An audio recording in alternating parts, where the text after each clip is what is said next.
আসসালামু আলাইকুম ওয়া রাহমাতুল্লাহি ওয়া বারাকাতুহু।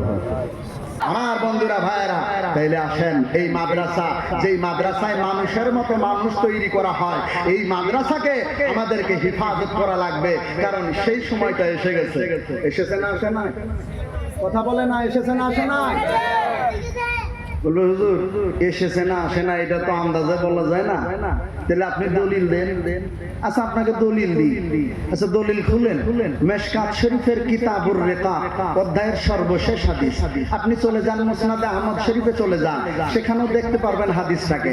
আমার বন্ধুরা ভাইরা, আমার আখিরি জামানার পয়গম্বর থেকে নিয়ে কিয়ামত পর্যন্ত 5টা কাল হবে। জোরে বলেন তো কয়টা কাল? আরো জোরে বলেন কয়টা কাল? 5টা কাল। আমি বলে গেলাম, ইসমাইল বলে গেলাম, হ্যাঁ মুসলমান, আমি ইসমাইল বলে গেলাম 5টা কালের কথা শুনে যান। আমার মন বলে শুনে যাওয়ার পরে আজকে থেকে ঘুম আপনার হারাম হয়ে যাবে।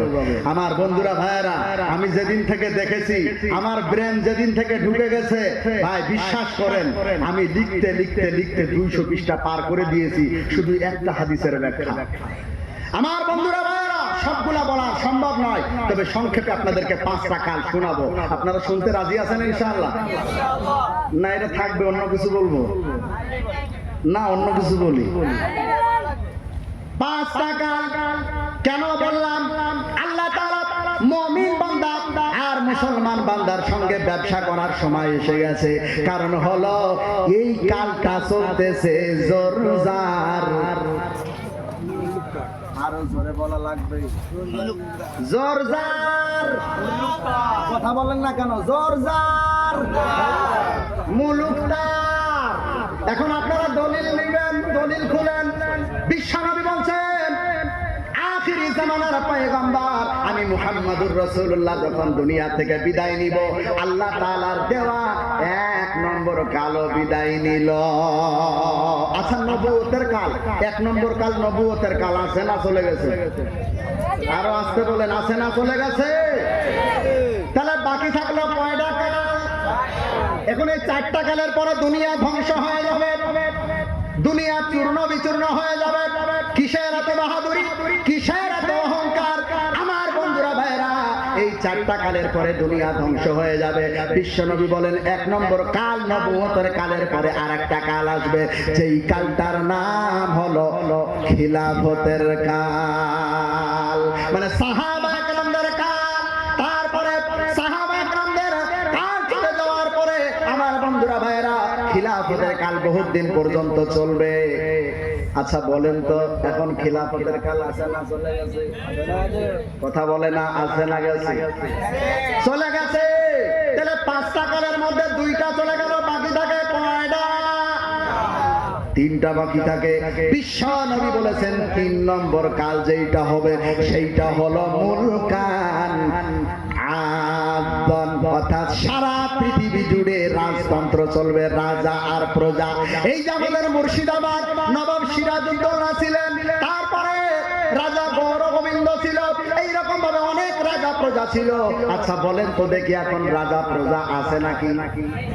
নাই। তার মানে রাজতন্ত্র আছে না গেছে? রাজতন্ত্র চলে গেল, নবুয়ত চলে গেল, খিলাফত চলে গেল, রাজতন্ত্র চলে গেল। আপনারা বলবেন হুজুর তাড়াতাড়ি 4 নম্বর কালটা বলেন। বিশ্বনবী বলেছেন 4 নম্বর কালটার নাম হলো মালাকান জাবারিয়াতান, অর্থাৎ জরজার। কথা কি মিলে কি মিলে না? কথা বলে না, কথা মিলে কি মিলে না? 4 নম্বর কাল। বিশ্বনবী বলেছেন রাজতন্ত্রের পরে আরেকটা কাল আসবে, কালটার নাম হলো মালাকান জাবারিয়াতান। আল্লাহ যেটা বলেছেন মুলকান জাব্বারা, মালাকান জাবারিয়াতান, জোরজার। আরে জোরজার মুলুকদার চলে, এটা আপনারা মনে হয় বুঝেন না, বাংলা ভাষায় বুঝা। এরা কাঠের একটা চশমা লাগিয়েছে, লাগানোর পরে বলছে যেখানে মসজিদ দেখছে, বলছে মসজিদের তলায় শিবলিঙ্গ আছে। বলছে না, বলে না? কয়েকদিন আগে শুনলাম আমাদের উম্মুল মাদারিস দারুল উলুম দেওবন্দের মসজিদের রশিদিয়ার তলায়ও নাকি শিবলিঙ্গ আছে। নাউজুবিল্লাহ বললেন না? আমার বন্ধুরা ভাইরা, এক গান্ডুর বাচ্চা গান্ডু বলেছিল কাবার তলায়ও নাকি শিবলিঙ্গ আছে, কাবা শরীফের তলায়ও নাকি শিবলিঙ্গ আছে। একে কি দিয়ে মারার দরকার জানেন? 36 নম্বর জুতা দিয়ে মারার দরকার। আমার ভাইয়েরা বন্ধুরা, 4 নম্বর কালের নাম হলো মালাকান জাবারিয়াতান, অর্থাৎ জোর যার মুলুক তার। আমার আল্লাহ তাআলা জোর যার মুলুক তারের ভিতরে মাদ্রাসা রক্ষা করার জন্য, মসজিদ রক্ষা করার জন্য, কোরআনকে রক্ষা করার জন্য কিছু মানুষের দরকার হবে।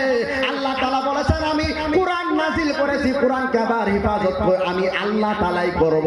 আল্লাহ তাআলা ডাইরেক্ট নিচে নেমে এসে হিফাজত করবেন না, তবে কিছু মানুষ থাকবে, কিছু মাখলুকাত থাকবে, যেই সমস্ত মাখলুকাতের দ্বারায়, যেই সমস্ত মানুষের দ্বারায় আমার আল্লাহ তাআলা তার মহাগ্রন্থ আল কোরআনকে হিফাজত করবে। একটু চিৎকার মেরে বলা যাবে না সুবহানাল্লাহ? নারে তাকবীর! আমার ভাইয়েরা বন্ধুরা, সেই মানুষগুলো কারা? সেই মানুষগুলো কারা? দেখি এই মিফতাহুল উলুম মাদ্রাসা রক্ষা করার জন্য আপনারা প্রস্তুত তো ইনশাআল্লাহ? প্রস্তুত তো ইনশাআল্লাহ? দেখি আল্লাহর কোন বান্দা আছেন নিজের জান মাল দেওয়ার জন্য একজন প্রস্তুত আছেন আল্লাহর নবীর এই ফুল বাগানটাকে সাজানোর জন্য, কোরআনের এই বাগানটাকে সাজানোর জন্য। আল্লাহর একজন বান্দাকে আমি এই মানিকপুরে দেখতে চাই, একজন, বেশি না, একজনকে দেখতে চাই যে বলবে হুজুর এত চিল্লানোর দরকার নাই, আমি আছি আল্লাহর রাসূলের এই ফুল বাগানটাকে সাজানোর জন্য, হিফাজত করার জন্য। আমি নিজের জান মাল কেন, আপনি যা বলবেন তাই দিব। দেখি একজন মানুষ।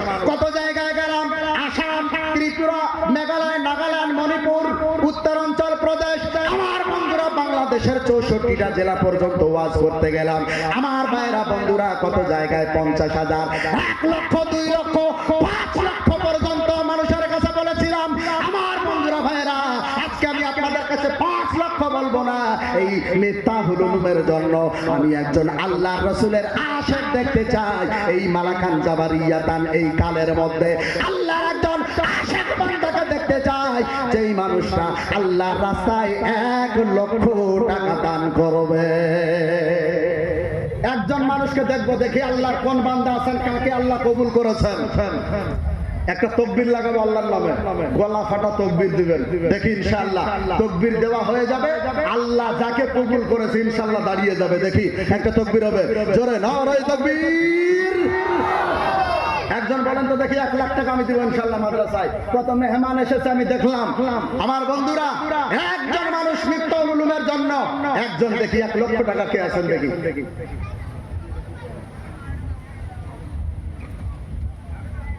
হাজী রফিকুল হাসান। সুবহানাল্লাহ, সুবহানাল্লাহ। একটা তাকবীর হবে, জোরে নারে তাকবীর! জোরে তাকবীর হবে, নারে তাকবীর!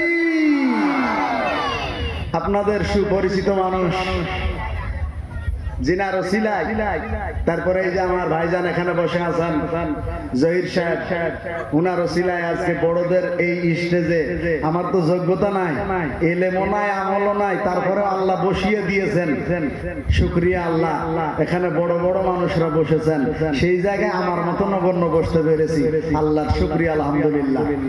আমার বন্ধুরা বারা, এই আপনাদের মাদ্রাসার সেক্রেটারি সাহেব হাজী রফিক হাসান সাহেব, রফিকুল হাসান সাহেব, উনি বলেছেন আমি 1 লক্ষ টাকা দিব। আরেকবার জোরে নারে তাকবীর!